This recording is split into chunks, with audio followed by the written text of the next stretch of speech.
This was about 14 or 15 years ago. So we're talking 2007, 2008, Mhm, correct? mhm. In my opinion, Jamie Kern Lima is the reason why we have this real beauty movement. There always has to be the first person, Mm. and she was it. So when you look around the internet and social media and you see people doing naked faces, that was not something people did in 2007. It was all airbrush. It was all perfection. That was the beauty standard. There were no plus size or curvy models. That was Mhm. not a thing back then. And so you've got a woman who is sitting in Seattle, who has no experience and no money, deciding that she is going to not only figure out how to create a makeup line for people who have issues with their skin, but that she's going to do something nobody has ever done, which is put real, normal people like you and me into her campaigns when she finally gets this figured out. And she's going to show people what her skin actually looks like in order to sell it. I mean, that was a revolutionary idea.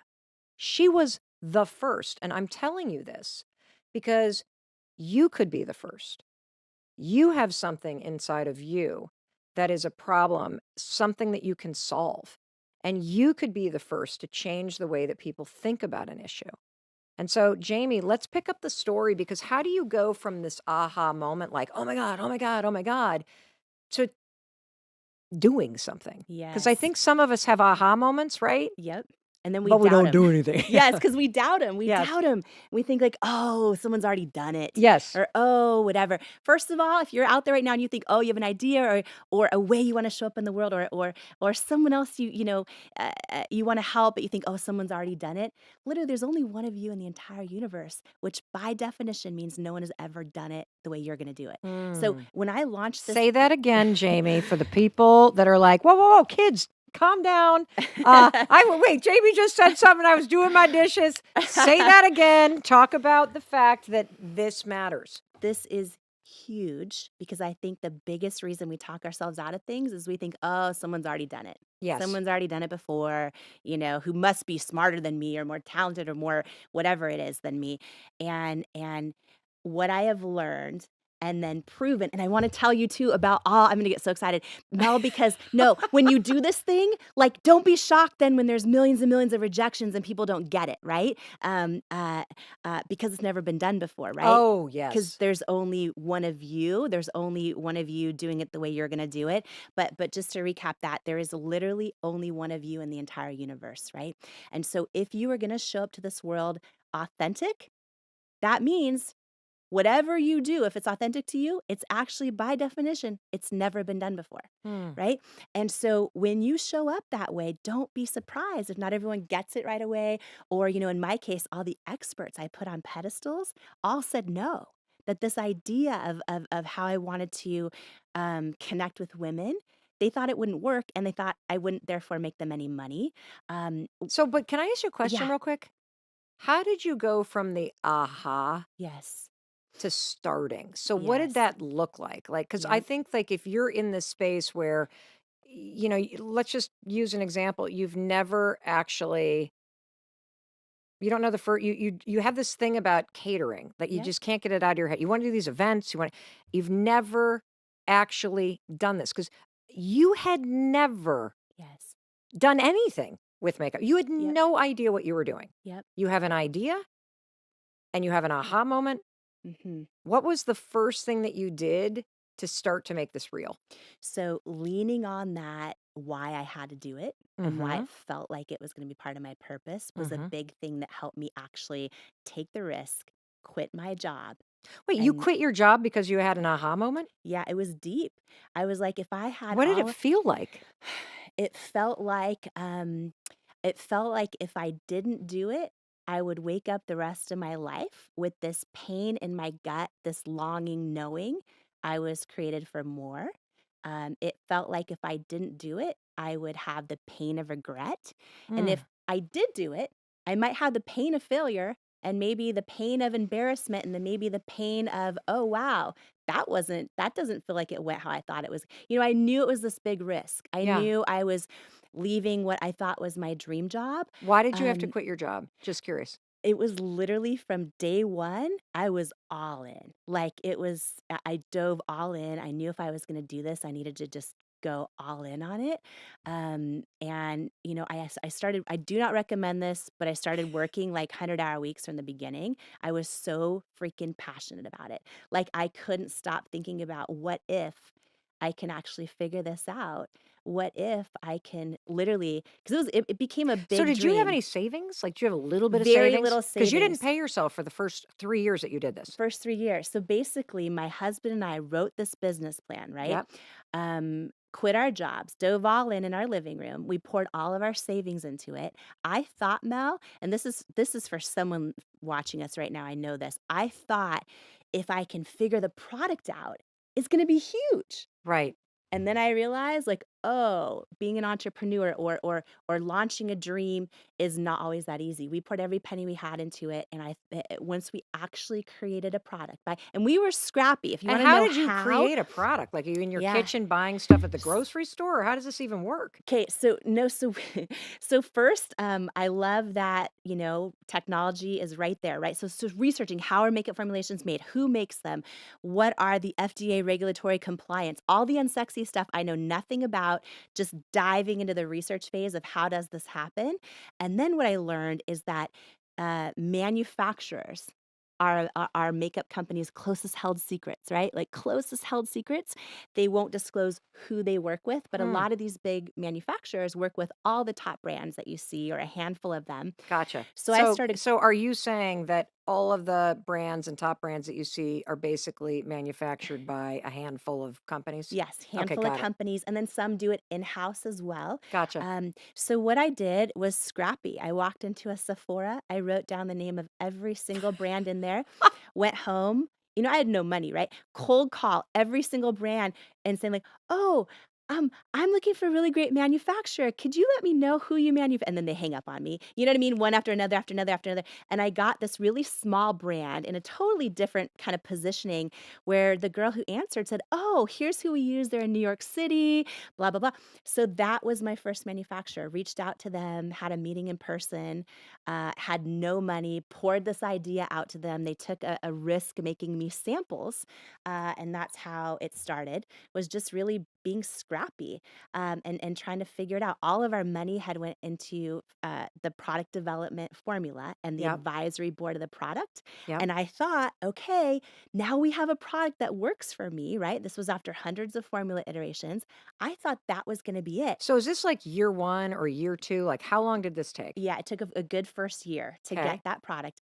And then what I started doing was sending it to everyone I thought was just going to believe in me instantly. So I sent it to Sephora and Ulta Beauty and all the department stores and all of the online retailers, QVC, which is, live television shopping channel. And I thought, oh my gosh, this is going to be huge.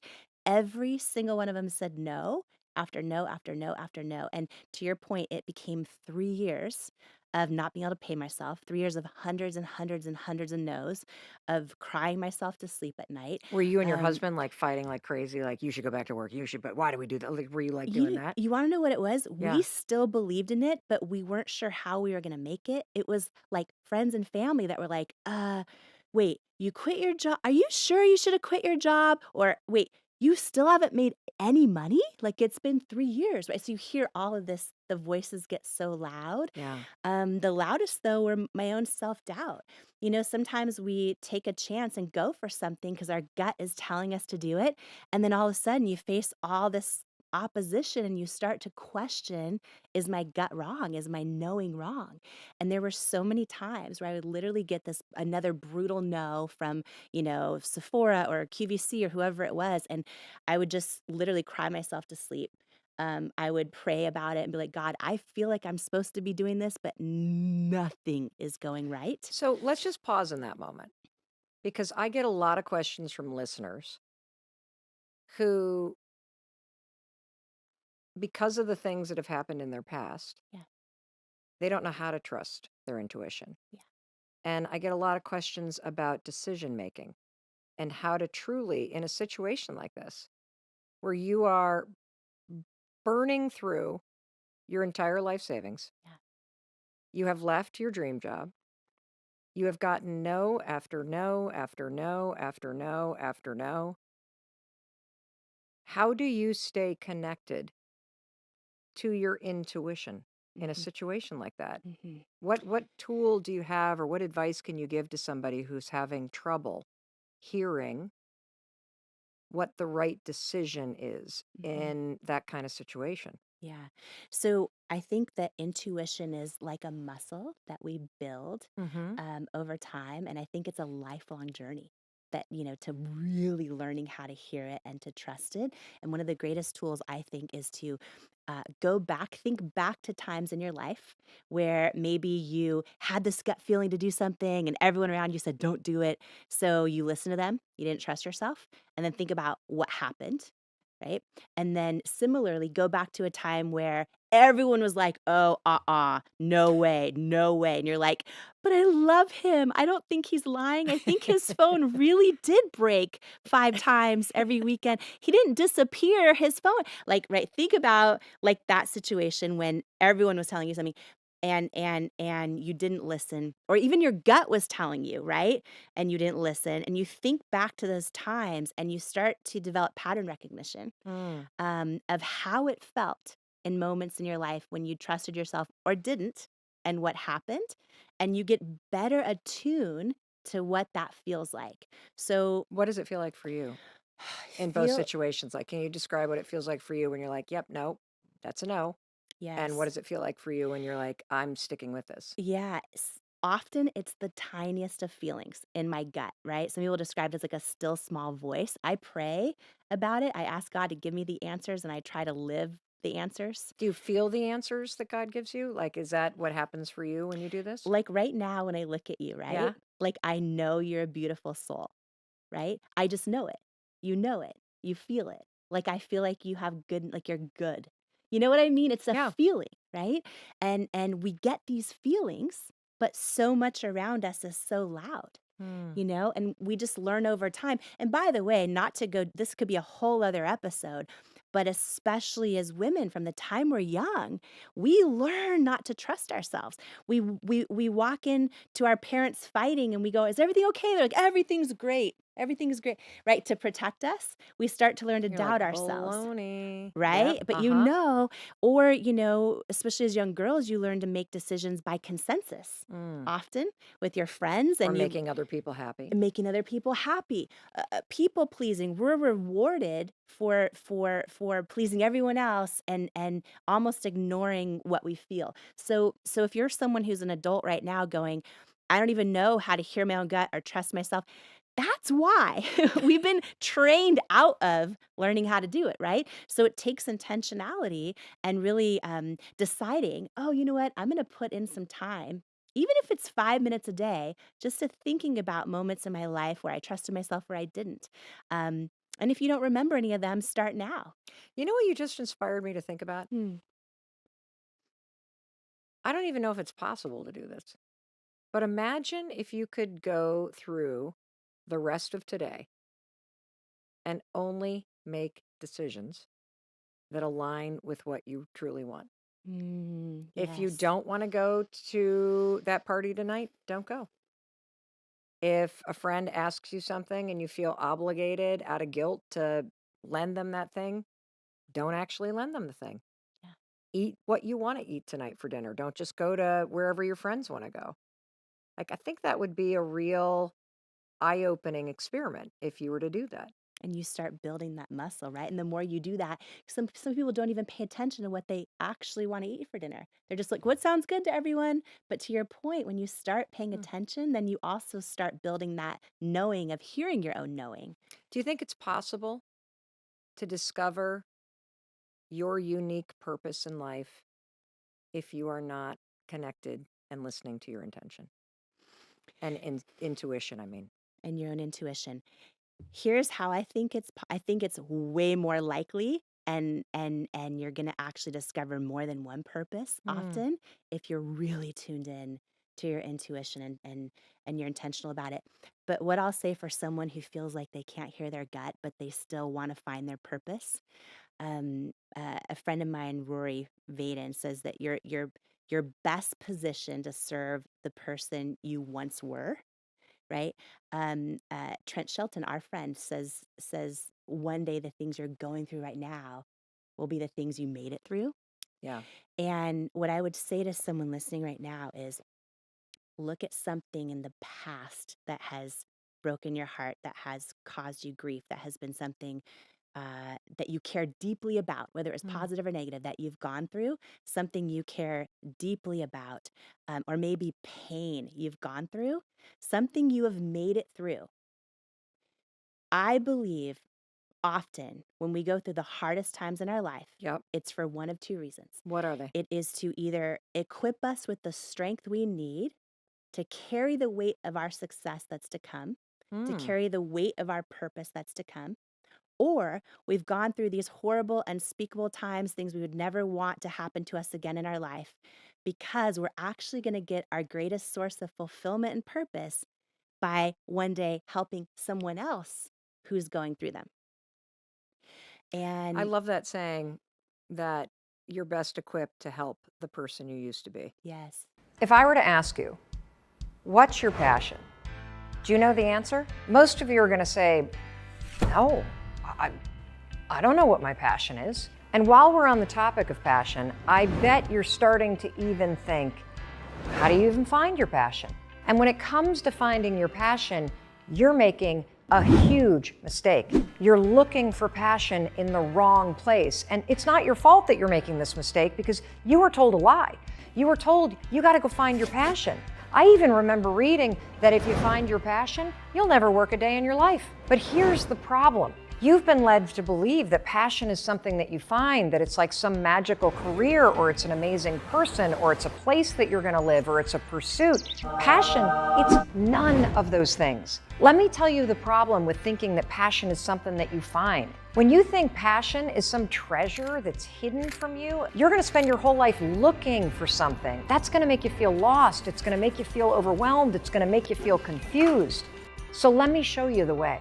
There's no such thing as finding your passion. You see, passion is not something that you find. Passion is something that you feel. If you're looking to find it, that thing that you were born to do, I want you to stop looking right now. Stop living your life like you're missing some sort of puzzle piece, and if you just find it, then everything is going to fall into place. Because passion isn't a person, a place, or a thing. Passion doesn't exist outside of you. You're not going to find it in a job. You're not going to find it on a mountaintop. You're not going to find it in a relationship. You're not going to find it online. And you're definitely not going to find it in a fancy hotel on the ocean in the Maldives. You want to know where you find it? Look in the mirror. Because passion is just energy. That's it. Passion is something you feel. Passion is not something that you find. Passion is the energy you bring to everything that you're doing. That's all that passion is. That's why you can be miserable, making millions on Wall Street, but you can be passionate as hell directing traffic on a runway for a fraction of the money. Because you know what? Passion is not what you do. It's how you do it. So when somebody says, I've discovered my passion, you know what they're really saying? I feel energized when I get up in the morning because I'm excited about how I show up in my life and the energy that I feel when I'm living my life. That's it. Passion is just energy. And that's amazing news, because if passion is just energy, then passion is inside of you, and you're in complete control of how much energy you bring to everything you do, which means you are in complete control of how you live a more passionate life. That's the secret. So how do you live with more passion? Simple.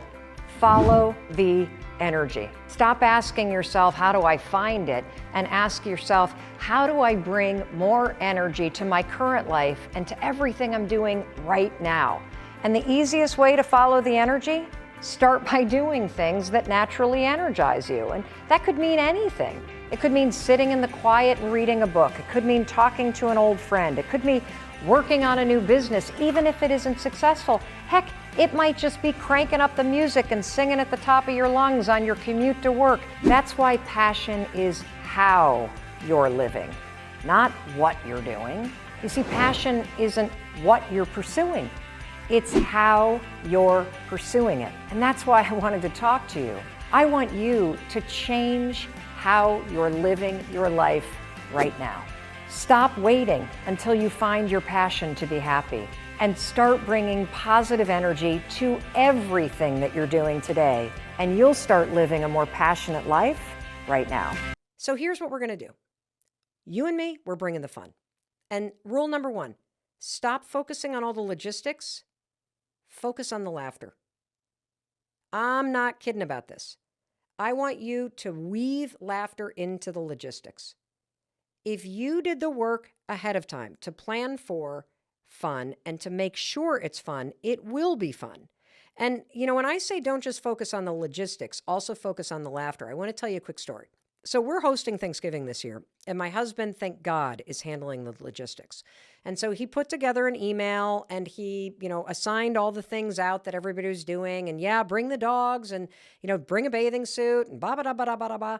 And everybody replies back, excited to see you. And we're so excited to get together. And so now as the emails are starting to fly, I'm starting to feel excited. But everybody's just kind of commenting on the logistics. We'll be there Thursday. We'll be there Wednesday night. We're going to bring the dog, blah, blah, blah. And all of a sudden, out of nowhere, our son Oakley replies. And he replies in all caps, "People, we are going to destroy this feast!" Exclamation point. And I just laughed out loud. That could be you. Why not reply to the family logistics text chain with a hilarious GIF of somebody dancing with a turkey?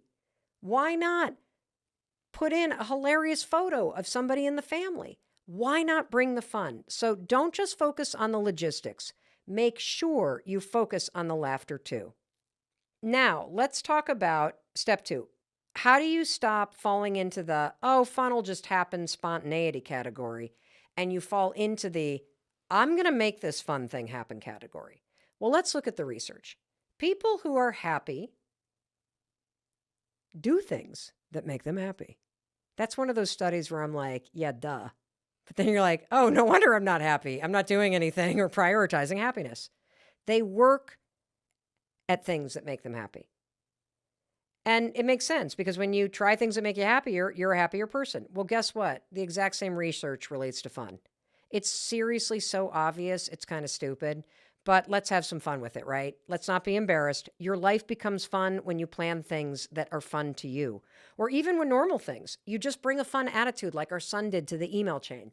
All caps, exclamation, let's go, people. And on that note, I want to share a story with you about the power of bringing the fun, okay? Don't wait for somebody else to do it. Thankfully, we have somebody in our family who's incredible at this. Our oldest daughter, Sawyer, who's 23 years old, this woman always brings the fun. I mean, she is always doing something really fun with her friends. I can give you a few examples. There was one year where she and her friends were out in Breckenridge, Colorado, and I was looking at the photos online, and they were out at bars in these colonial costumes, literally, like think Holly Hobby, bonnets, prairie dress, apron. They had gone on a bar crawl in costume, like looking like women from a colonial era, like Little House on the Prairie. It was such a riot that people all over Breckenridge were stopping them. They were featured on the Breckenridge Facebook page. People were taking photos with them. I mean, talk about bringing the fun. That's hilarious. I mean, I'd never think to order costumes and go on a themed bar crawl. Who does that? Well, apparently people who have fun do that. Another thing that she did recently is we had all of her college friends from Boston College up with their moms for a big mother-daughter weekend. And when we found out that one of the moms, who was a widow, had just gotten engaged to her boyfriend, Sawyer turned to me and said, "Let's throw a wedding." I'm like, "Throw a wedding?" She's like, "Yeah, we're going to throw a wedding."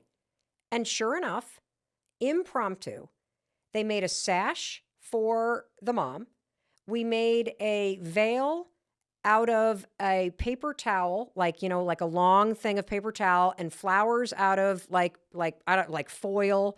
And then we blew bubbles, and we had her daughter, who was wearing this huge foam hat, walk her down the aisle in our living room. And then Sawyer would, like, it was hilarious. Absolutely hilarious. Why? She brought the fun. When she heard something, she leaned into it, and we just improv. It was just amazing. And she also did this repeatedly during quarantine. So quarantine was actually a really awesome time for our family once we got over the grieving and we settled into the routine of being together, because our kids brought the fun.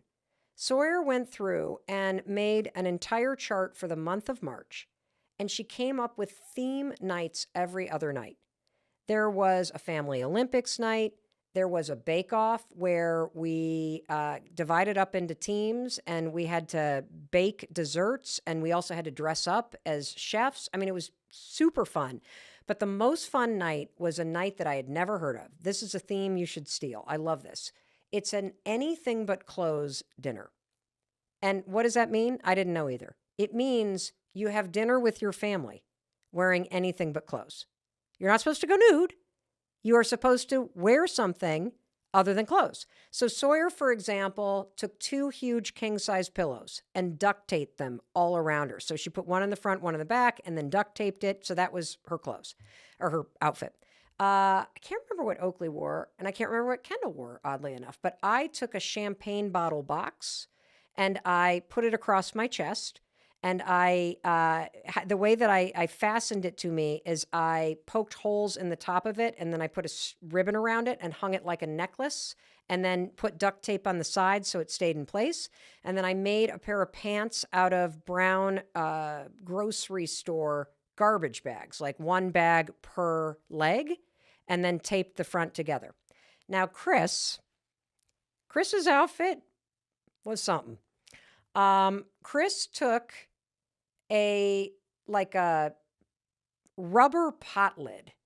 So you know how you have like a metal pot lid? Well, somebody gave us once these like kind of rubber lids that you can put on top of dishes like in the summer so that flies can't get them, and it had like a little knob on it. He hung this thing across the front of him in front of his private parts. And that's all he wore except for a pair of clogs and socks. I mean, when he came down the stairs, I almost had a heart attack. He had basically a pot lid across the front of him with a ribbon around his waist and clogs on. I'll tell you, we have laughed about that moment forever. And every time, we get into a fight, Chris threatens to wear that to the rehearsal dinner for one of our kids' weddings. What you're going to learn is that it's not that hard. It only takes one additional person to cause a major shift with you and have the fun be what everybody remembers. That's what we're going to do this holiday season. In fact, this is called the first follower theory. When you're the one person doing something out of the ordinary, people think you're crazy. Like, think about if you were to go in at the holidays and you're wearing some silly outfit. One of my favorite things to do is to buy themed blazers. You can get them really cheap on Amazon that are just ridiculous. Whether they have turkeys all over them or they have holiday decorations or they blink or whatever. Hilarious. If you're the only one wearing one, you might feel like an idiot. When 2 of you show up, now there's a party. That first follower that joins in with you turns you from you're an idiot to this looks like fun. Same's true about a dance floor, right? The first person that gets up, you're like, ooh, bad dance move. The second one, you're like, maybe I'll go, right? That's how you go from being the lone nut job to being the leader of the fun train, everybody. That's how fun becomes a movement. And so I'm going to take the first follower theory and I'm going to recruit someone to help me. And I want you to do the same. I am going to get our daughter Sawyer on the line because she is the CFO, the Chief Fun Officer of the Robbins family. And so as I get Sawyer on the line, I want you to think of your Chief Fun Officer, the person you're going to drag in to help you. Because if you both are like, come on, guys, everyone will be like, all right. And the fun bus will run the resignation and the cynicism right on over and make sure that fun bus has a damn good music dance party mix too, because that'll also bring the energy up. So, ladies and gentlemen, without further ado, we'll be right back because we're going to take a short break. But when we come back, I'm going to introduce you to the CFO, Chief Fun Officer of our family, Miss Sawyer Robbins. Oh, and we're going to talk about how the hell we're going to make our holidays fun. And in the process, we're going to give you some amazing ideas for how you can do the same. Okay, so Soy, thank you for being here because you know what? You are the funniest person in our family. Not only because you have the best sense of humor and you have the wittiest and driest sense of humor, but you also bring the fun. And you make our family so much better because of it. And I just love that about you. Thank you. I mean, literally, dude, everything. I mean, the foam hats, your idea. Dinner without clothing, your idea. A bar crawl in colonial costumes, your idea. Throwing a fake wedding, your idea. How the heck did you become so fun? That is a tough question. Honestly, I feel like first off, I'm just very outgoing and obnoxious. So I think that that kind of plays a role into it. But I think that I have been fortunate enough to be a part of friend groups where all we want to do is have fun and do things that are out of the ordinary. And I don't know, you can always just go to a bar, but it's more fun to dress up as like old women to go there. To just go alone. That's what I was for Halloween. I was a granny. Can you please describe your costume to everybody? Because I think it's one of the best costumes I've ever seen. Um, I wore a wig and I got glasses and pearls and I got a cane and I was wearing like a sweater. I don't know. And I looked on probably 15 YouTube tutorials of how to make your makeup look like old women. And so I had like wrinkles all over me and a big mole. So, yeah. Oh, and you know what other detail I loved? What? You had on like New Balance geriatric sneakers and Oh, yeah, that. you had a COVID mask hanging from one of those eyeglass things. I mean, the attention to detail. And that's why I wanted to talk to you because this is the first year that our family is hosting Thanksgiving at Ground Zero for Thanksgiving, which is the Southern Vermont house. Mm-hmm. And I feel like there are traditions that used to go with the Southern Vermont house when your grandparents owned the house. And now that we are the owners of the house, and this is the first Thanksgiving that we're inviting the extended family to come, that we should probably get really intentional about mixing up the traditions and inserting a lot more fun. Mm-hmm. That sounds great, honestly. Why? Do you think that that holidays are normally not that fun? No, I think they're fun. I love holidays. If I could, I would just have Christmas all year long. But the fact that Thanksgiving is always a good time in when politics are not talked about or money or people's like life. I don't know. I feel like all we talk about is the boring stuff and what everyone does for work. And then Uncle Tom does his accents and everyone laughs and we have the exact same memories told over and over again. And then we go to bed. So I don't know. I'm down for some more fun this year for sure.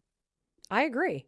So, can you give me some ideas? Because you're a way more creative thinker than I am. And I remember when we were quarantining, you came up with a chart of themed evenings that we were going to do as a family in order to mix up the doldrum and to create things to look forward to.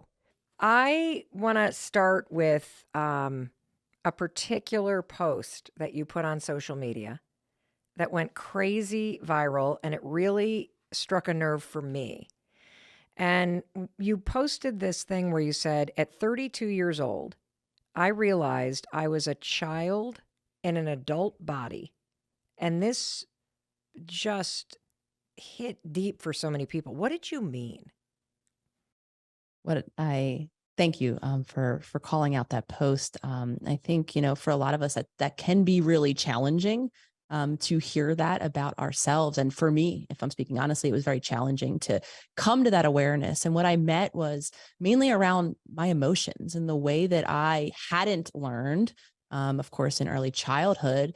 To tolerate, to navigate, to be able to process my emotions. And in many ways, and I use this language, I think this is the part that becomes difficult, is in a lot of ways I was very emotionally immature in the way that I handled the frustrations, the difficulties, and the stresses of life. Because the reality for me, as I think is the case, which is I think why it resonates force with so many of us, is that so few of us, for many different reasons, which I'm sure we'll dive into many of which today, we didn't have those safe environments. We didn't have those emotionally attuned caregivers who themselves learned how to navigate their own emotions. So, I mean, needless to say, parenting is a large task in and of itself. And when we don't have that safety and when we don't have someone modeling, mirroring, attuning to us emotionally, what we do then appear is like a child in an adult body.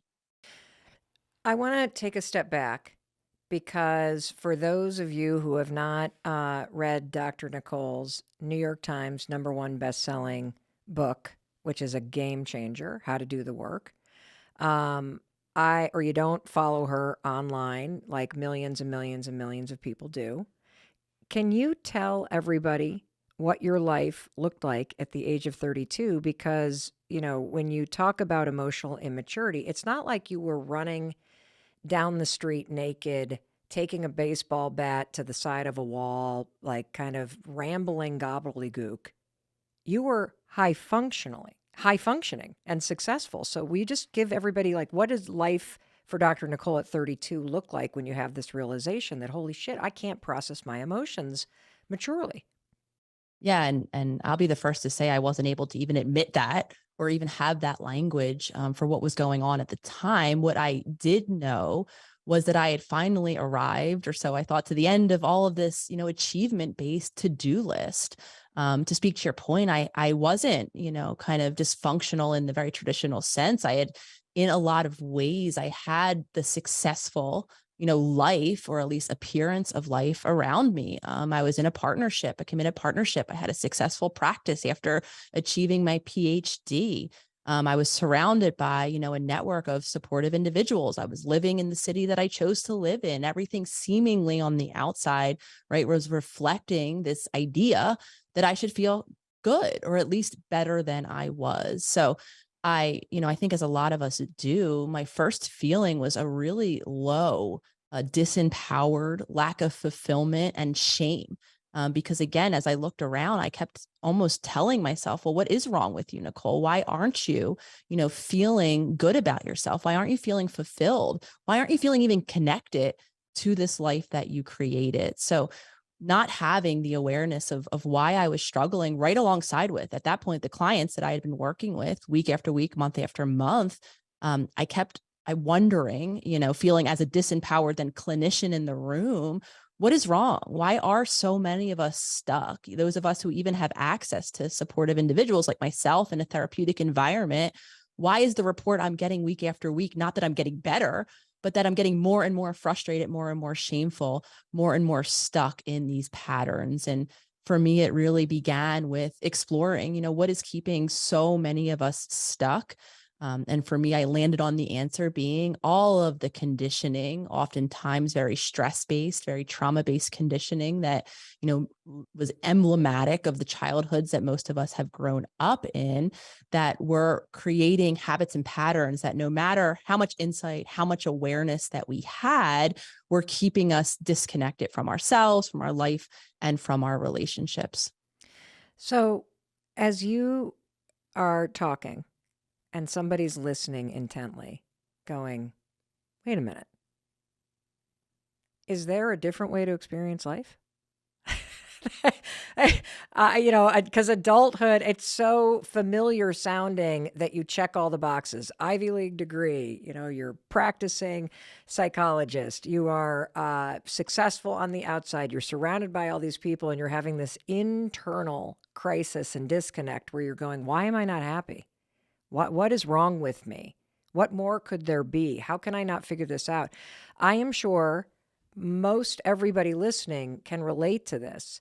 And so we're going to get into what you did. But if somebody is going, that's me right now. What is something, Dr. Nicole, that you want to tell them right now about what this means if you're experiencing this disconnection from what your life is like today and what you're feeling inside? I speaking from the perspective of having been that person. I mean, as I, was entering my 30s, I convinced myself because I too saw similar, complaints. I heard similar complaints and I almost gaslit myself in a lot of ways with this idea like you're sharing, Mel, of this must be just what adulthood is. This might just be the circumstances of the, environments, very unnatural. I was living in a city myself that many of us are living. And it took me becoming conscious again of the very real impact of these habits and patterns to create just that little bit of space. So what I want to offer to anyone who's resonating and has that embedded belief that this is just what life is about, or maybe, a more problematic belief, I think for ourselves is maybe this is just what my life is meant to be about. Maybe there's something inherently wrong with me, that is translating to this lack of fulfillment, this overwhelming stress or whatever it might be for you. And so very much speaking from that person as well, I thought that something was just, off about me. I want to share, the hope of creating that space of really, and you'll often hear me break down as far as I see the process of creating change into two major steps. And the first step I will always note is becoming conscious. And when we become conscious of how habitual, how patterned we are as individuals, then some of us can gift us with that little bit of space that then allows us to take that next step, which is beginning to make new choices outside of those old ingrained habits to then be able to experience ourselves differently. And I'm really being intentional with that because again, I think the best shifting of beliefs is when we ourselves begin to create change, begin to experience life differently. Many of us, I'm sure, have listened to motivational speakers who have said, oh, you can do this, come on this side of life of change. And it really isn't. And again, speaking from my own experience of this, we don't believe it until we do it. But when we do become conscious, or as we begin to become conscious, we can gift ourselves with that space. Of course, does not happen overnight, but over time, we can begin to then make new choices, relieving ourselves of that shame, that belief that this is just what life is all about, and or this is what my life is all about. Well, this is one of the reasons why I love you so much. Not only because you've made a huge difference in my life, and I'm going to try to take a highlighter and call out a couple of those things that you have said that were complete paradigm shifters for me and helped me achieve level up moments in my own healing. And so I want to I want to make sure everybody heard something, which is even the awareness that you feel stuck, even the awareness that something is off, even the awareness that this isn't working is great news. Because if I'm hearing you correctly, being frustrated or feeling discombobulated in your body about your life, that is the consciousness that you're talking about? Yes, 100%. I mean, anything that we can attune to feeling, even the lack of, because I know for a lot of us, we feel numb. For me, that was very much part of my journey, is feeling apathetic, not actually feeling much of anything. Though, to speak to your, very beautiful celebration of that awareness, the moment we start to say, okay, I don't feel anything, or I feel so depressed, or whatever it is that I do feel, when I am able to see or witness, that's what consciousness means for me, and honestly acknowledge that that's the case for my circumstances, then we are actually beginning the process of creating change. Yeah, this is going on right now in real time in my life because we were just having dinner last night for my husband's birthday, and our daughter um, has asked my husband, "When do you feel most alive? What experiences make you feel most alive?" And after Chris answered, I turned to her and I said, "I've heard you say that word alive a number of times. Where is that coming from?" And she said, "Well, it's because I don't feel that alive in my life right now."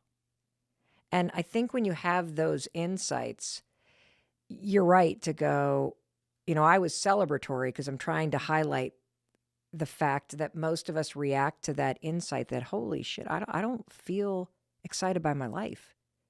I don't feel like myself. I don't feel alive. It's scary when you have that moment of consciousness.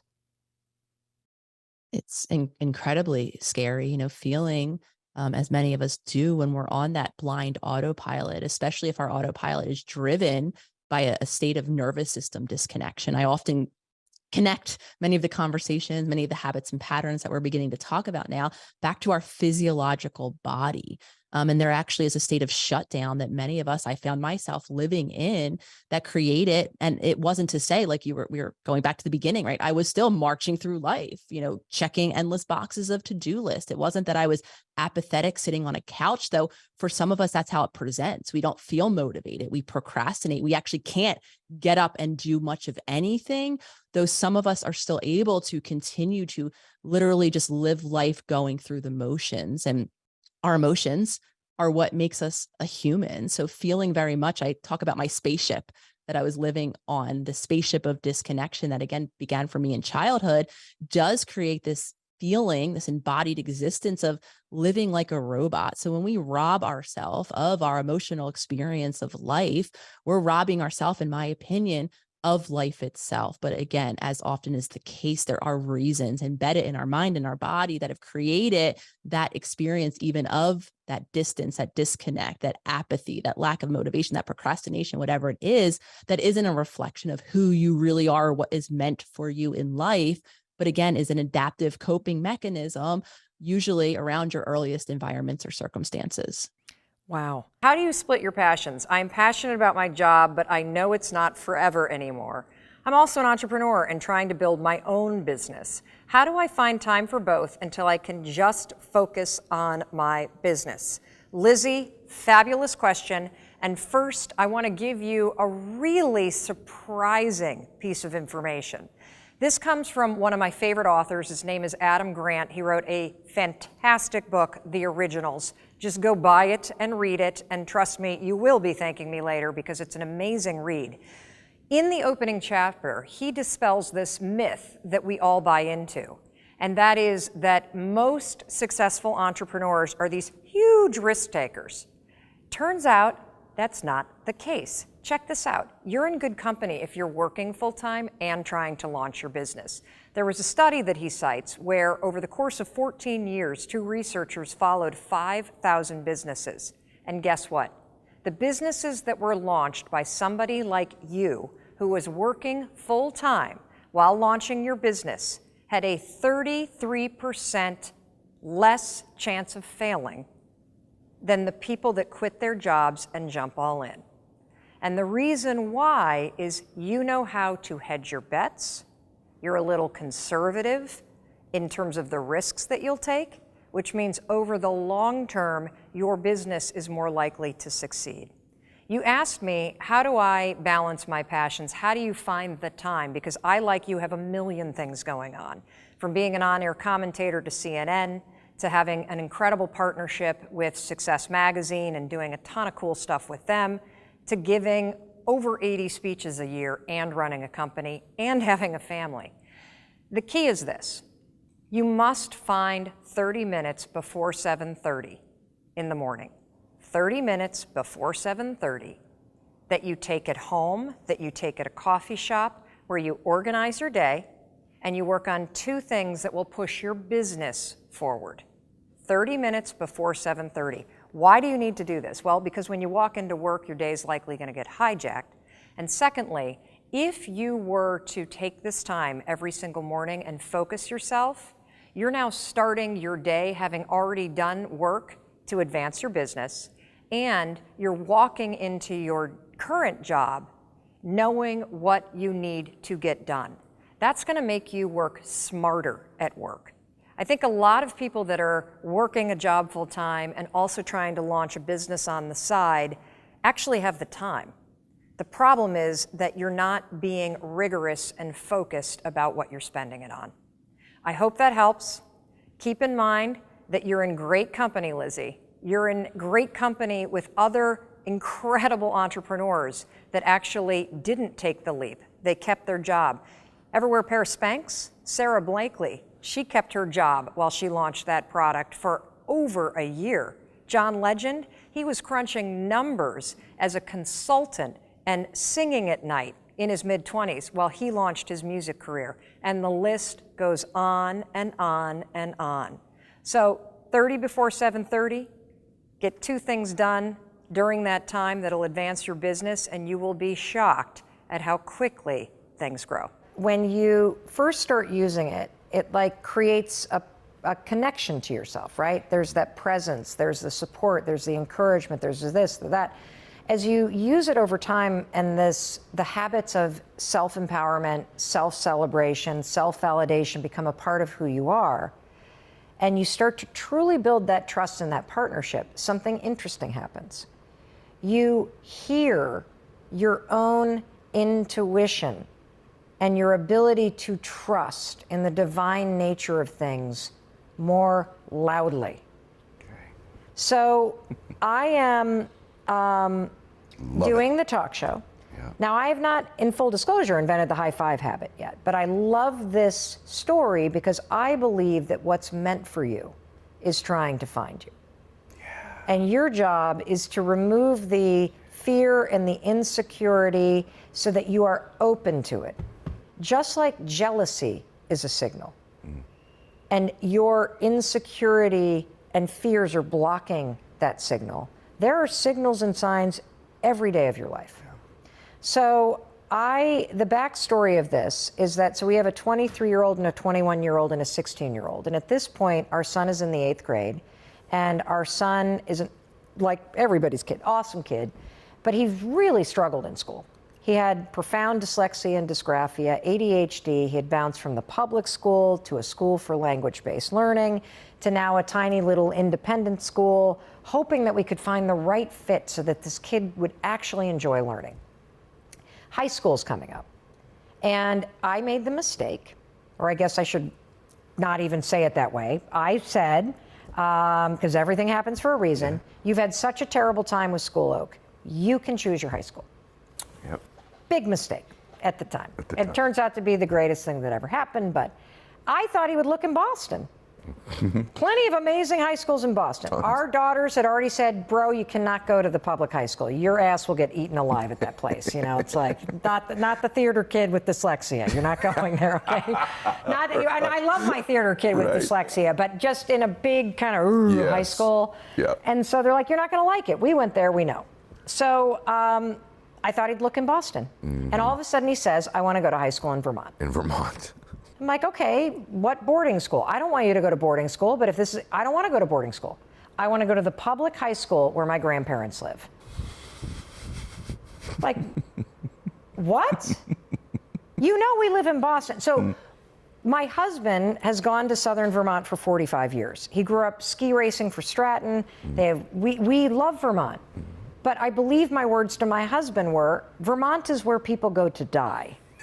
I am not, at the age of 52, moving to Vermont. I have a talk show in New York. Right. I have a house in Boston. Our home is in Boston. Our friends are in Boston. Our 15-year-old son is not going to get us to move to Vermont. No. We went around and around and around and around about this. And finally, Oak and Chris said, you're right.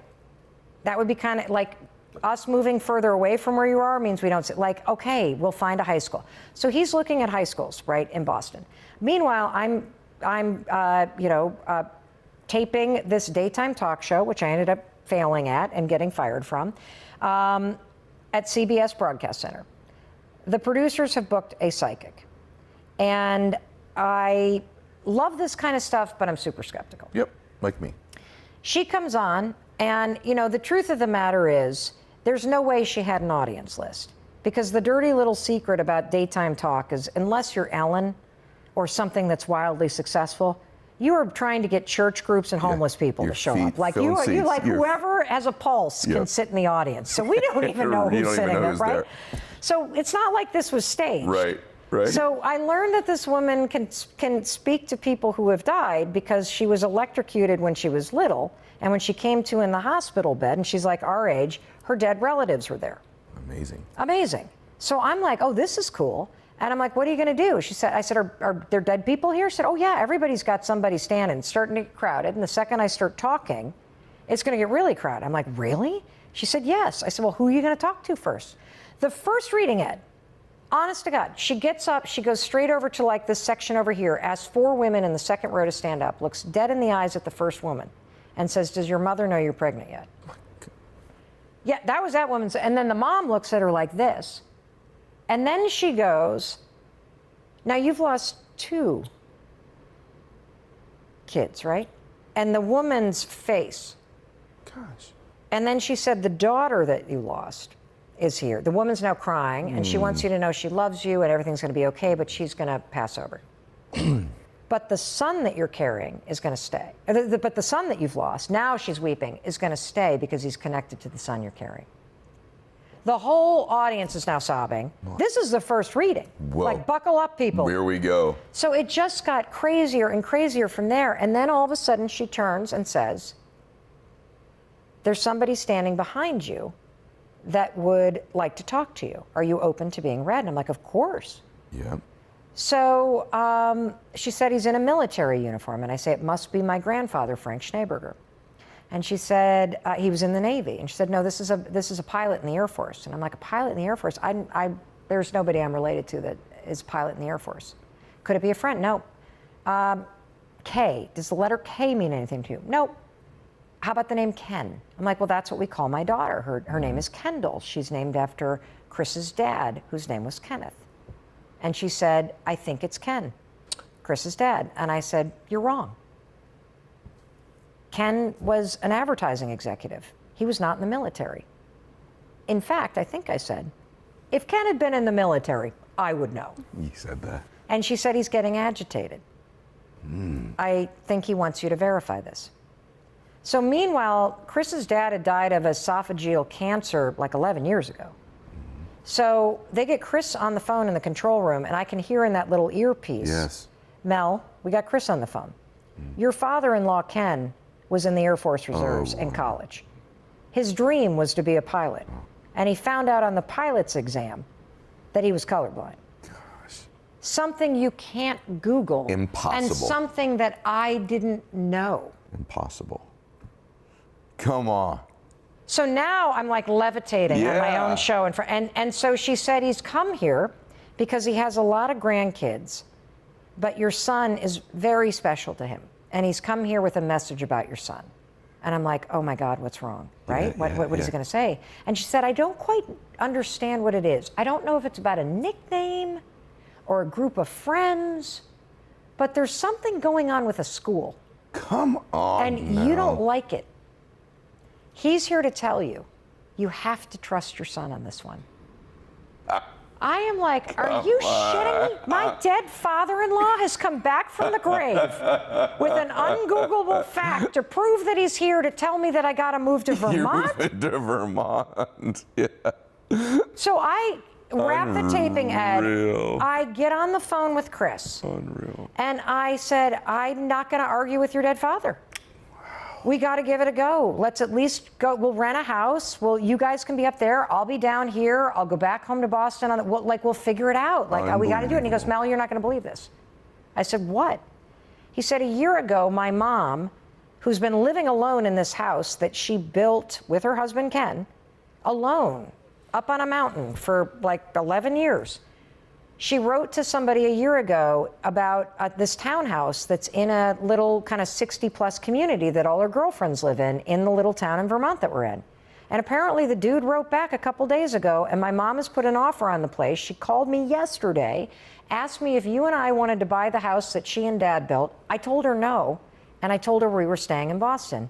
And I paused and said, tell her yes, we'll buy the house, we'll move to Vermont. A week later, COVID hit, the show was canceled, the world turns upside down. We had signed a contract to buy the house in Vermont. Wow. And my whole life changed. Unbelievable. So you never know where these dots are coming from that are lining up. Ever. Everything's a lesson. Life is the greatest school you'll ever attend. Yeah, but the openness to following the dots when they're laid out there, what you said, being open to that and not blocking Well, it. hold on a second. Okay. The dots were there for 6 months. The universe had to bring a sledgehammer. Had to give you a psychic sometimes reading you're from the open. dead. Sometimes. The lesson, though, you're teaching us is you don't need the sledgehammer or the psychic in your life like you needed, like I've needed I in my actually have a life better too. story that you're going to like even better. Okay, give me it. Okay, this is also in the book. Okay. So this is a story about remaining open. Okay. This is a story about giving yourself permission to want something. Okay. Not somebody else's spouse. Let's just start there, okay? It's like saying you don't want the money that's in a bank that you're going to rob. We're talking about things aligned with your values that are legal, okay? Of course. But most, like with the high five habit, the other thing about this resistance is so many people are unhappy because you won't even give yourself permission to have the things you desire. Absolutely. You actively argue against it. True. So one thing about a high five attitude is flipping resignation into possibility, right? So in 1989, I was a senior at Dartmouth College in New Hampshire, another state I know you love. I love. And my parents were in town. I grew up in Western Michigan. They'd come out to visit, and we went over to the mill at Simon Pierce, Okay. right? Yep. Which I know you also Yes, know. I do. So we go over to the mill in Simon Pierce in Quechee, Vermont, and we walk into the restaurant. And I have this experience I'd never had before in my life. There's this painting on the wall that is about the size of a door. And for whatever reason, I see this painting and I am immediately pulled towards it. And I have an experience, Ed, where the noise of the restaurant disappears and I am literally standing in the painting. Wow. The grass is blowing. It's a big Vermont landscape with trees running down the center and mountains behind it and a blue sky. And I'm like in it. Okay. And then all of a sudden I come to and I'm back in the restaurant and I'm like, someday I am going to own this painting. And I lean forward and I see the price and it's like $3,000 and I'm like, not today. Not today. And I go back to the table. Now, here's the interesting thing about how things are meant to you. Remember how I said you're only jealous of things that you actually want? Yeah. You're also only drawn toward things that are meant for you. My parents didn't notice the painting. Right. I did. Yeah. Now, there's something called, and I know you know this too, the Zeigarnik effect. Yep. When something is important to you, the Zeigarnik effect takes place. Your RAS shifts in real time, and your mind makes a mental note that this is important. Yep. It stores this thing in the back of your subconscious. Yep. This happens in positive ways, like with the painting, and negative ways, like with trauma, right? Things you can't forget. And this is why I say your dreams will either haunt you or they will pull you toward them. You don't have a choice about that. If you don't work on the things that you're drawn toward, it will haunt your ass for the rest of your life. Yep. So I never forgot about that painting, ever. If somebody ever said Vermont, I thought about the painting. If somebody said something about a painting, I thought about the painting. If somebody handed me a cocktail glass and it was hand blown, I thought about the painting. So I meet Chris. We're planning a trip to go up to his family's place in Vermont for the first time. I'm like, oh my gosh, we got to go to Simon Pierce. So this is probably like 7 years later. Okay. So we drive up to Simon Pierce. I can feel with every fiber of my being what this painting felt like. We walk right into the mill, and there is a painting by the same artist, Gail Shepard. And I'm like, it's here, I know it's here. We go all around the mill, looking at all the paintings, because they rep her, and it's not there. And here's the interesting thing. Chris was more disappointed than I was. And I've thought a lot about this moment, and the reason why I wasn't disappointed is because I was open to the possibility that it could be mine. Yeah. So the fact that it wasn't there didn't end the possibility. Right. Yeah. And so a few more years passed by. I turned to Chris, I'm like, that's okay. It'd be weird if it were here.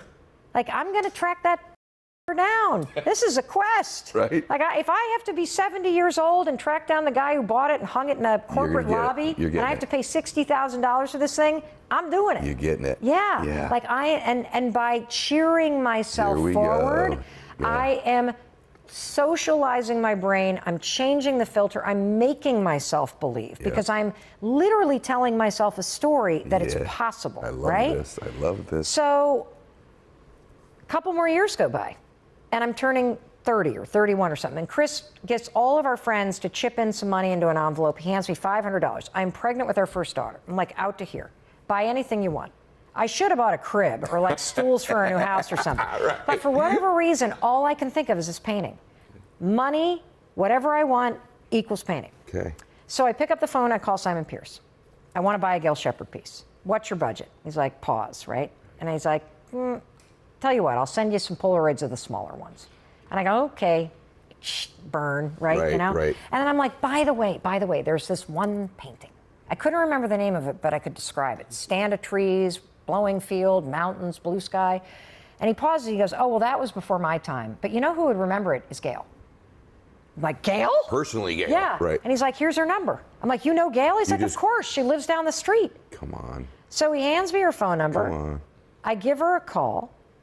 We have this great conversation. And I say, by the way, there was this one painting. I go on to describe it in great detail. I can hear her thinking. And she said, you know, Mel, she said, there have been so many times in my career that I've done like large landscapes, Vermont-based format. I would hate to guess and be wrong. Tell you what, why don't you and your husband come up to the mill? We will walk around the mill. I'll tell you the stories behind all the paintings. If you don't see anything you like there, we'll go back to my studio. You can see what I'm working on. If you don't see anything that really connects with you there, you're welcome to go through the thousands and thousands of slides that I have and try to find it. And maybe I can recreate something in a small format for you. I'm like, fantastic. So we go up to the mill. We go all around. As we're going around looking at these paintings, she was lovely, like amazing woman. Her husband was awesome. I'm starting to realize I can't afford any of this. Like I'm like out to here with like I'm about to give birth. Like what am I doing here?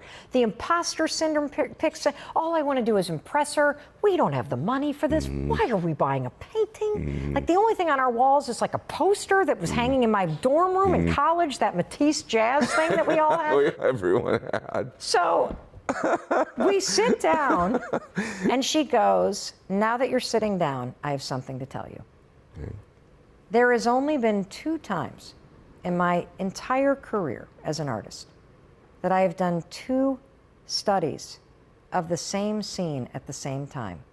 And your painting is one of them. She said, your painting is one of a pair. Oh my gosh. And the sister piece to that painting is in my studio, where it's been sitting for the last 11 years, waiting for you to come looking for it. Oh my gosh.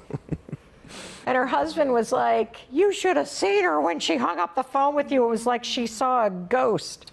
So we're all crying and we drive down to her studio and we walk into the studio and there on this easel is this massive painting.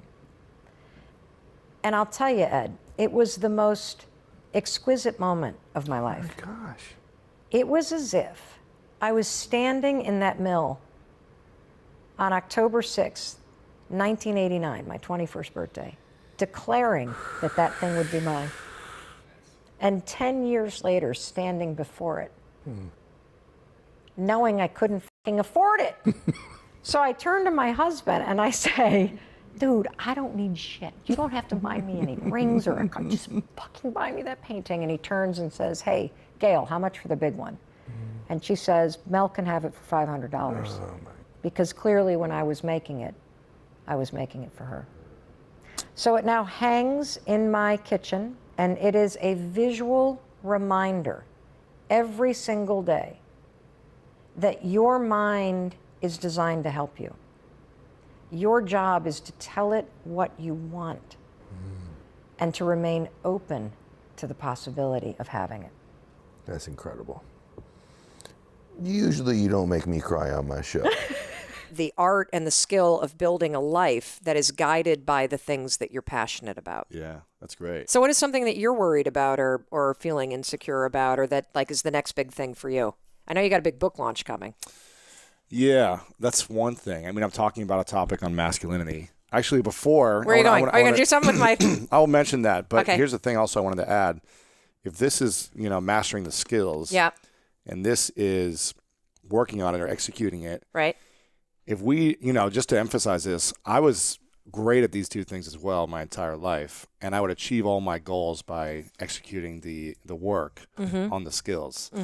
But I never had the fulfillment, and I was always lacking the inner peace or the inner, I don't know, it was just never enough. And so I never filled this up. I always went back to the mastering more skills and taking more action and mastering skills, and just feel like it was never enough. I hear you. 'Cause I never filled up this cup. Right. And once I started to, about 4 years ago, opening up about a lot of the different traumas that I went through as a child, and just like growing up, being sexually abused Me too. by a man that I didn't know, my brother being in prison, parents getting divorced like almost every kid. It was, and being bullied, just everything, and being dyslexic and being in the bottom of my grade and all these things growing up all through school, not being able to read and write. I never filled this up. And so I was just so driven to prove people wrong, learn the skills, master something, and show people that they're wrong about me.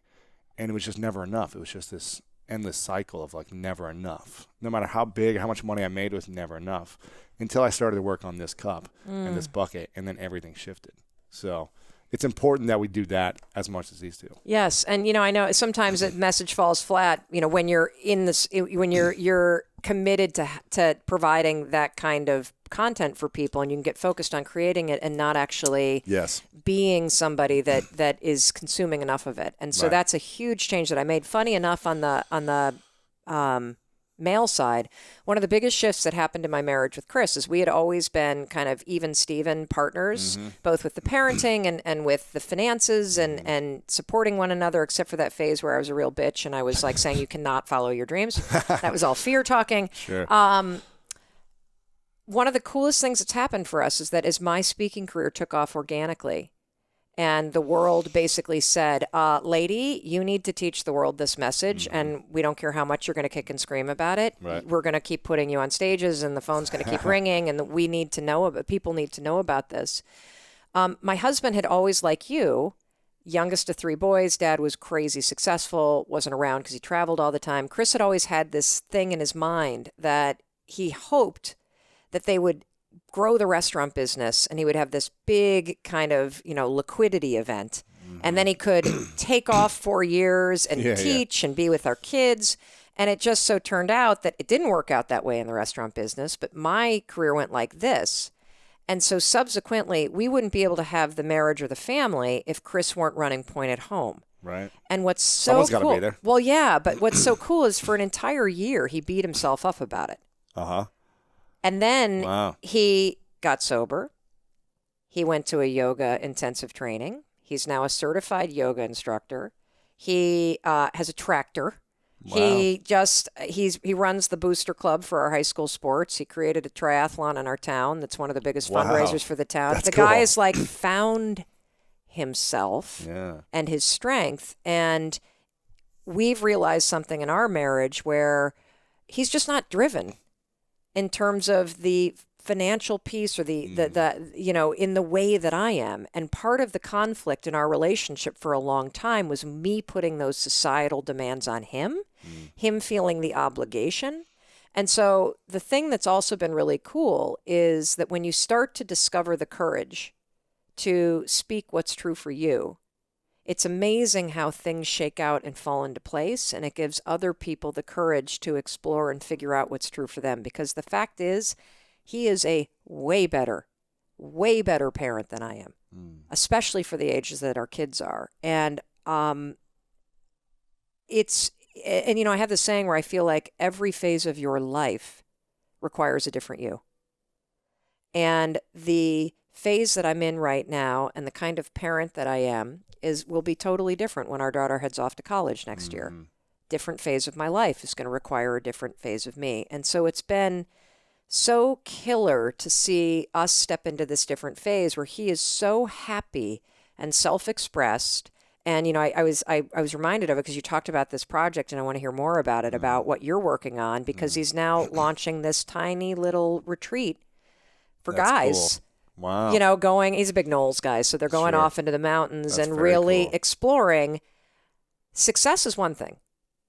What does it actually mean to be satisfied with your life on your own terms and who you are? And so he's in this really cool inquiry about what does satisfaction with your life really look like when you take full responsibility for what truly matters to you.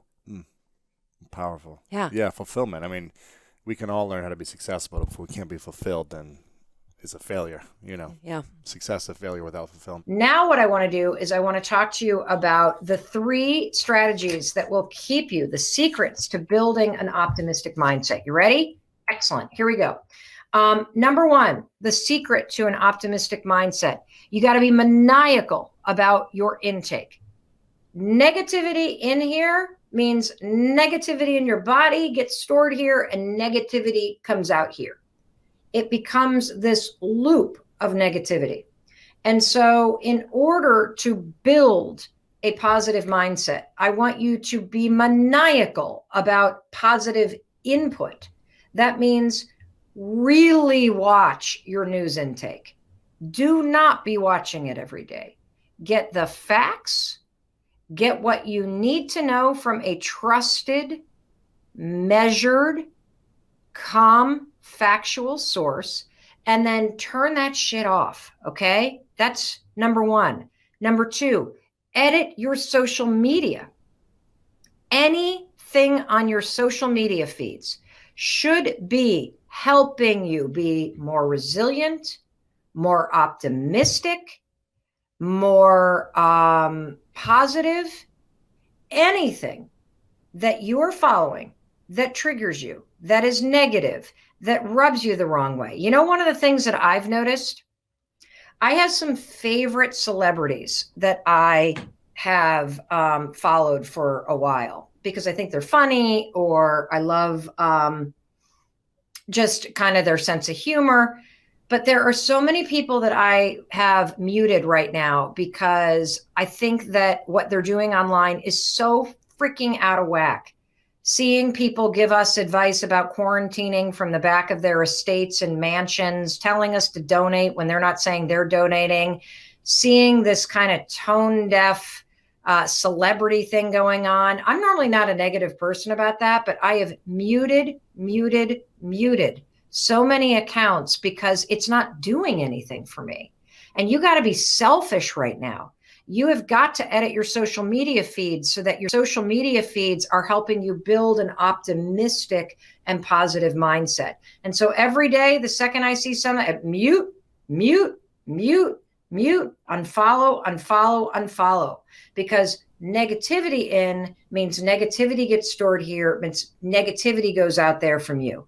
You want to put positivity, optimism, tools, strategies, things that keep you laughing, things that keep you giving you things that you can use right now.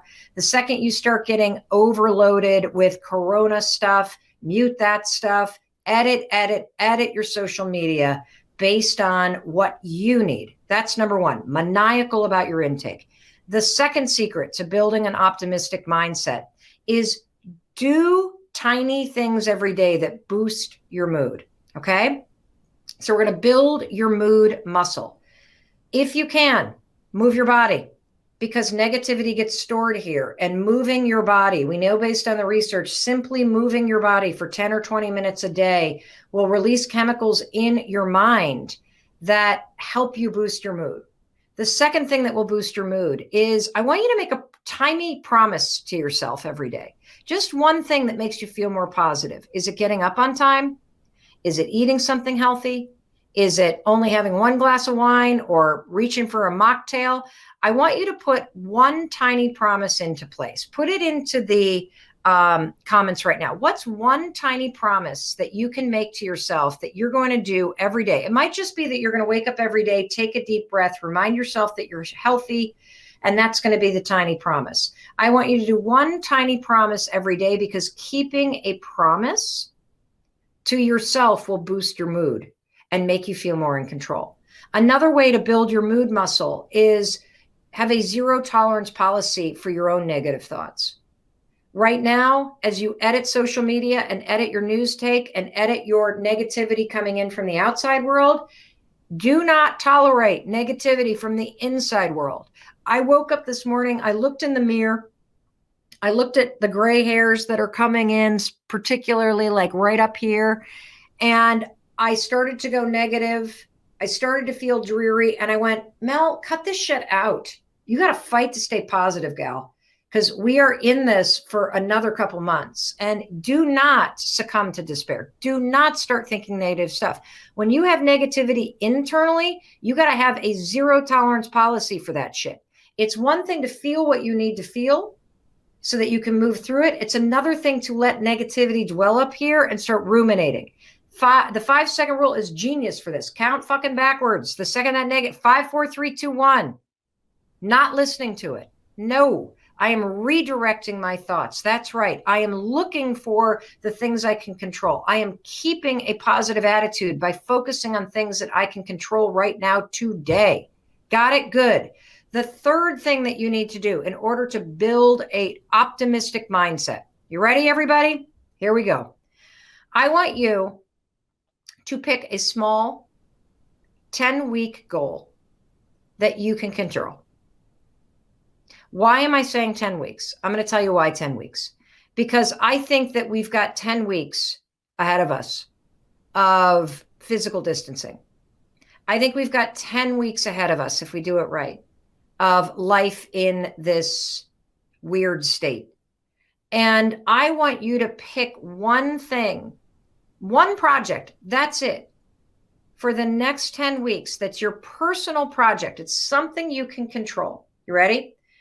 Something you can control. We're talking about how to build the skill of an optimistic mindset. And part of an optimistic mindset is focusing on what you can control.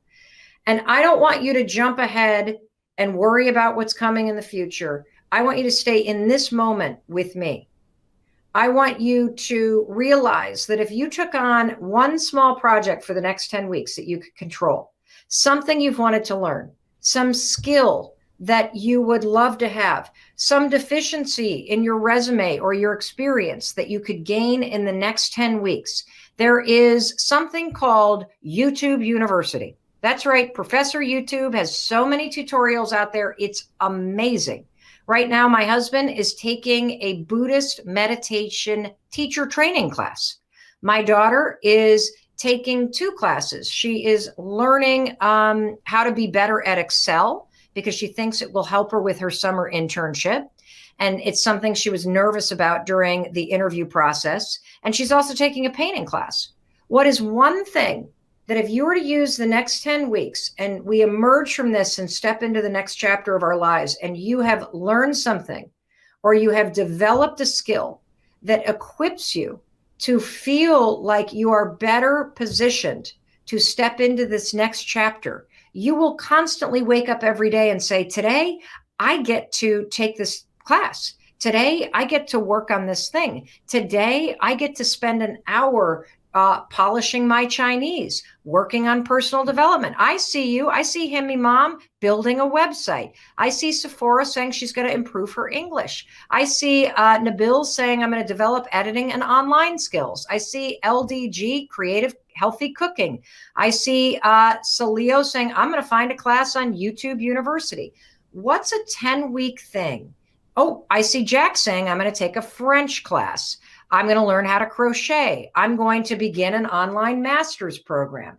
If you narrow your span of control to managing your mood, to being maniacal about the intake into your mind, and working on a 10-week goal, you will be building an optimistic mindset, because you will have weeded out negativity in from the outside world, which means negativity won't get stored here and it won't get expressed from you.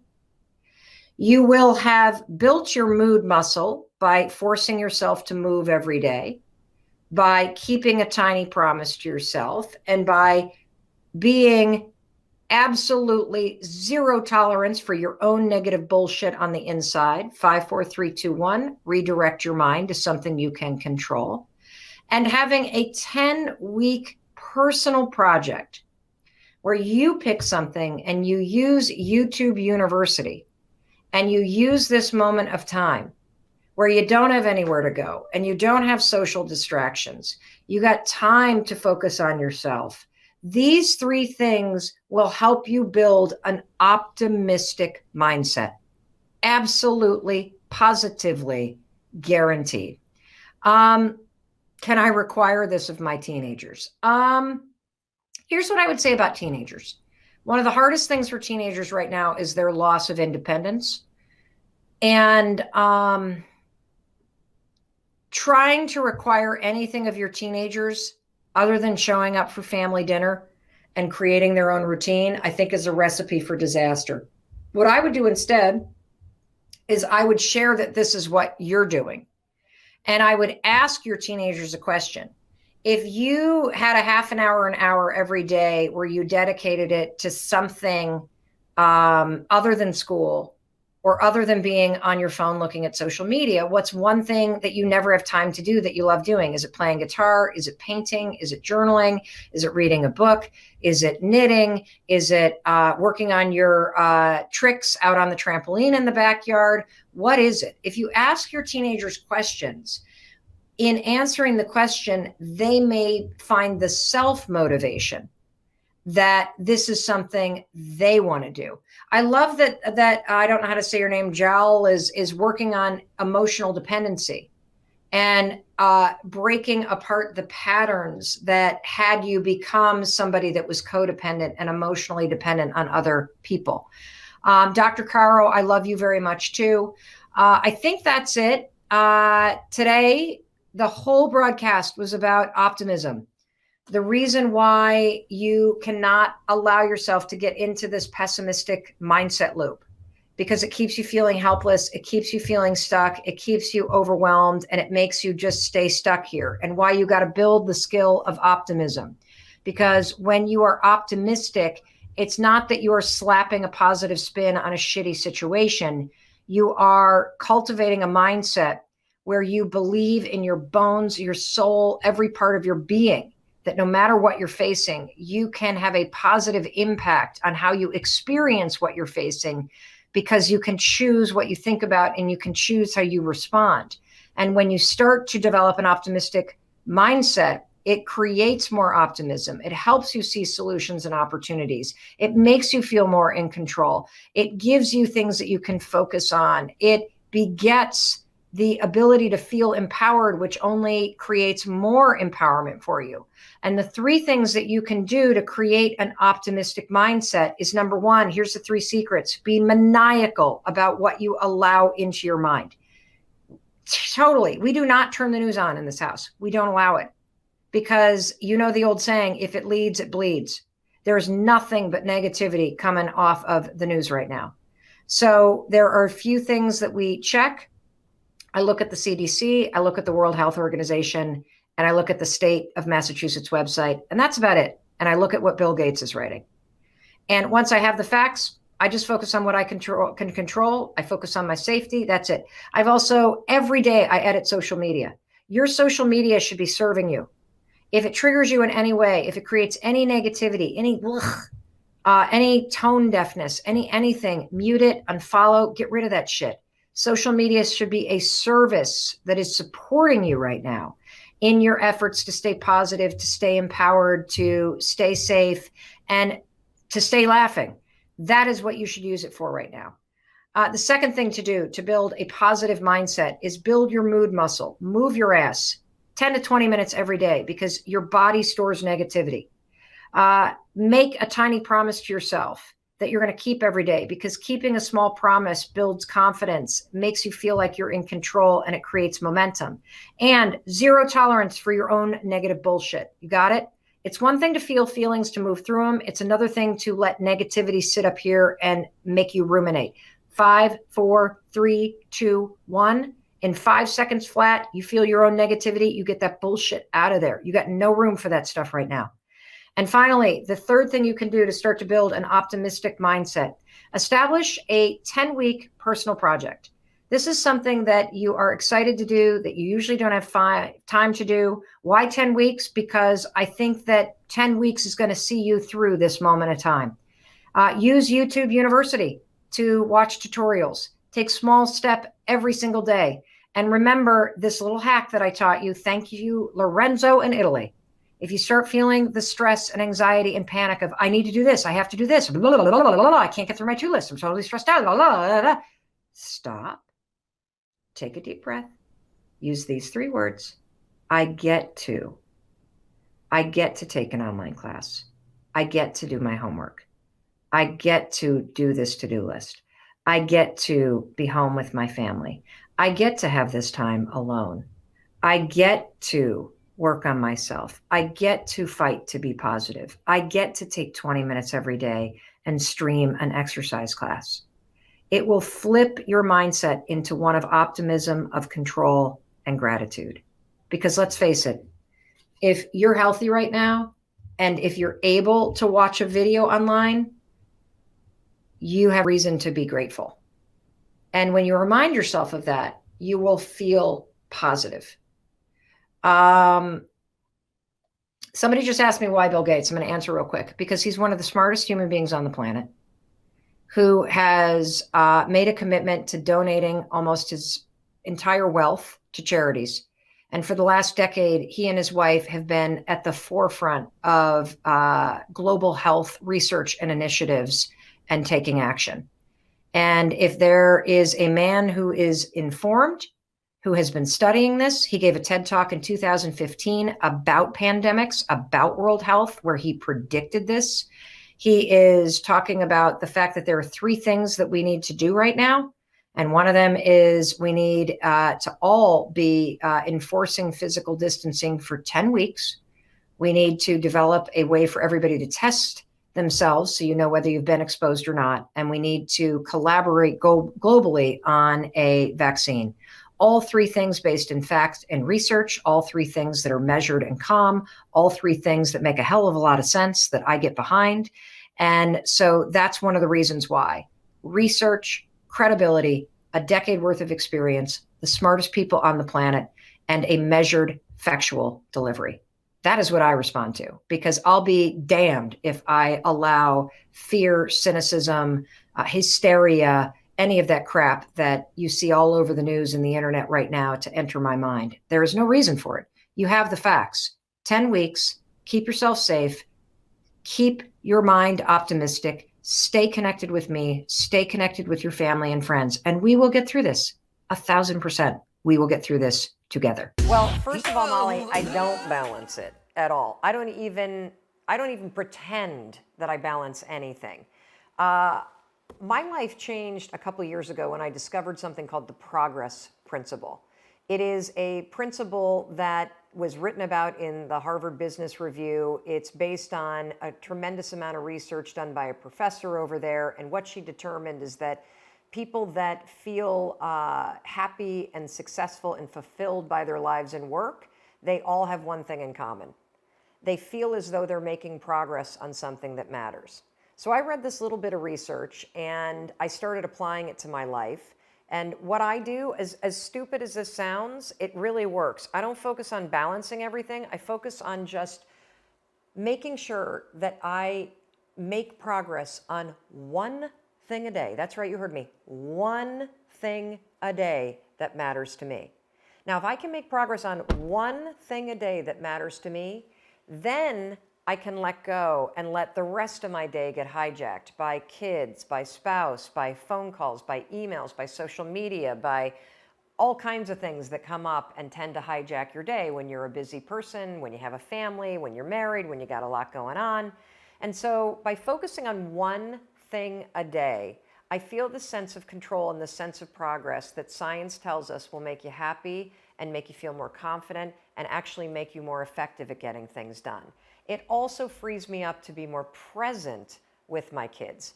Here's another thing about balance and a busy family life. I never focus on the quantity of time that I spend at home. I focus on the quality of it. It's very easy to be around your kids a lot, but never, ever, ever be present. It's actually very difficult to make sure that when you are around, you're actually present to what's going on. So those two things, progress principle, which means one thing a day, and focusing on the quality of the time versus the quantity time, they've been complete game changers. And here's the other thing that I can tell you, having an 18-year-old, a 17-year-old, and a 12-year-old. Every single phase of your children's lives will require a different you as a parent. The kind of mom that I was when I had a 3-year-old, very different than the kind of mom that I am now that I have 18, 17, and 12-year-olds. Having a sense of compassion and empathy for yourself, a sense of humor about the way that life changes, the way that kids can just throw a monkey wrench into just about anything. Having that sense of humor will help you a lot as well. So to sum up, the progress principle and focus on one thing a day, quality over quantity, understanding and having a sense of empathy for yourself, that things are going to constantly change and it's going to require you to change. And then I guess finally, I'm going to throw this in here too. There's no right way to do parenting. You need to listen to your values. You need to listen to what's right for you and for where your kids and your partner are. And you got to stop looking around and comparing yourself, because I think guilt sneaks in when you start thinking that you're supposed to parent the way other people do. You got to parent from yourself and your own values and your own barometer. So I hope that helps. Get balance out of there and focus on your priorities and all of the quality time, and also having a healthy sense of humor and empathy for yourself. Hey, it's Mel. Thank you so much for being here. If you enjoyed that video, by God, please subscribe, because I don't want you to miss a thing. Thank you so much for being here. We've got so much amazing stuff coming. Thank you so much for sending this stuff to your friends and your family. I love you. We create these videos for you. So make sure you subscribe. Mwah.